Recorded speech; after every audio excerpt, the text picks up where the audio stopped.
And now, your Midday Ark-La-Miss news update. And good Monday afternoon. Thanks for tuning in to NBC News Daily. I'm Randy Stone with your Midday Ark-La-Miss update.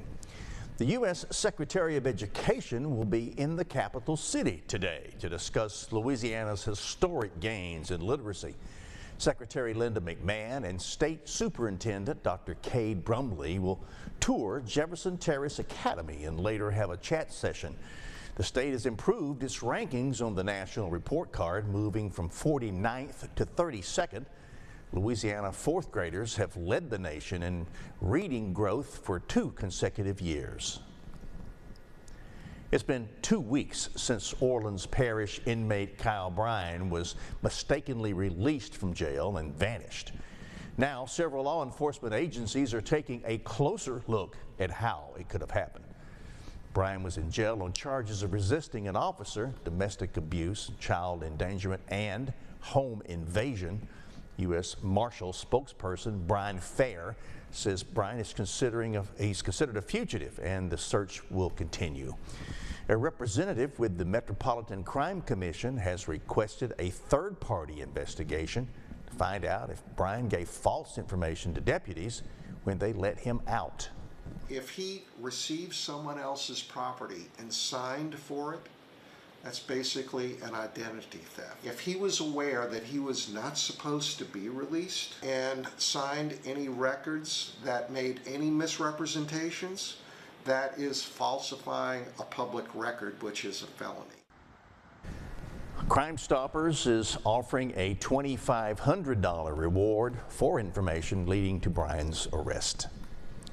Well, staying in Louisiana news, new travel options to and from Baton Rouge will be revealed and expanded today.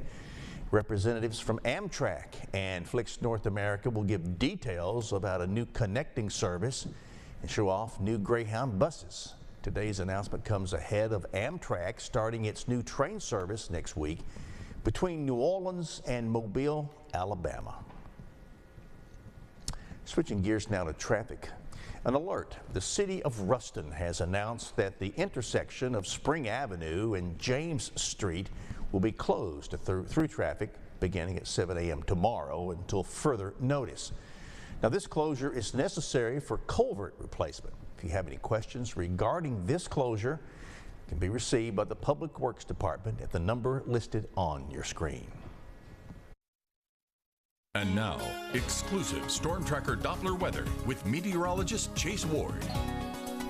Keep umbrella handy for this afternoon as we're expecting more chance for patchy showers and thunderstorms. Temperatures will be holding out mainly lower to mid-90s. It's still being quite humid though. Heat index values can still approach near the upper 90s to that 100 mark. So if you're still going to be out and about, make sure you stay hydrated. These storms will stay spotty throughout the rest of this evening. And then as we get ahead overnight, there might be a chance for a few thunderstorms lingering south I-20 corridor. And then cloud cover also lingers during the overnight hours. As we head into tomorrow morning, we'll be starting off into the mid-upper 70s with cloud cover continuing. And then we'll see more chance for rain and thunderstorms popping up across the area. But it does, like I said, help us out with temperatures a little bit with the clouds and the rain, kind of mostly lower 90 range, at least for the next couple of days. But as we kind of head towards the late week, temperatures will be back on the climb.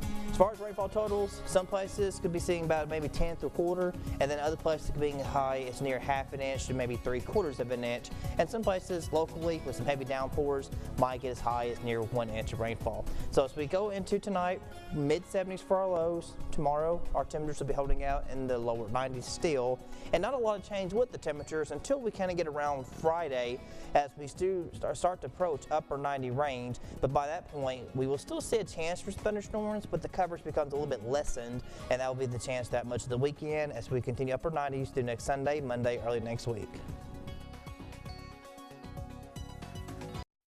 Well, that is it for our Monday update. NBC News Daily continues. Remember, it's back to school time, so let's be cautious in driving with all the kids going back to school. And it is hot out there. Stay hydrated. Check on your neighbors, check on your pets, and let's be good to each other. God bless you.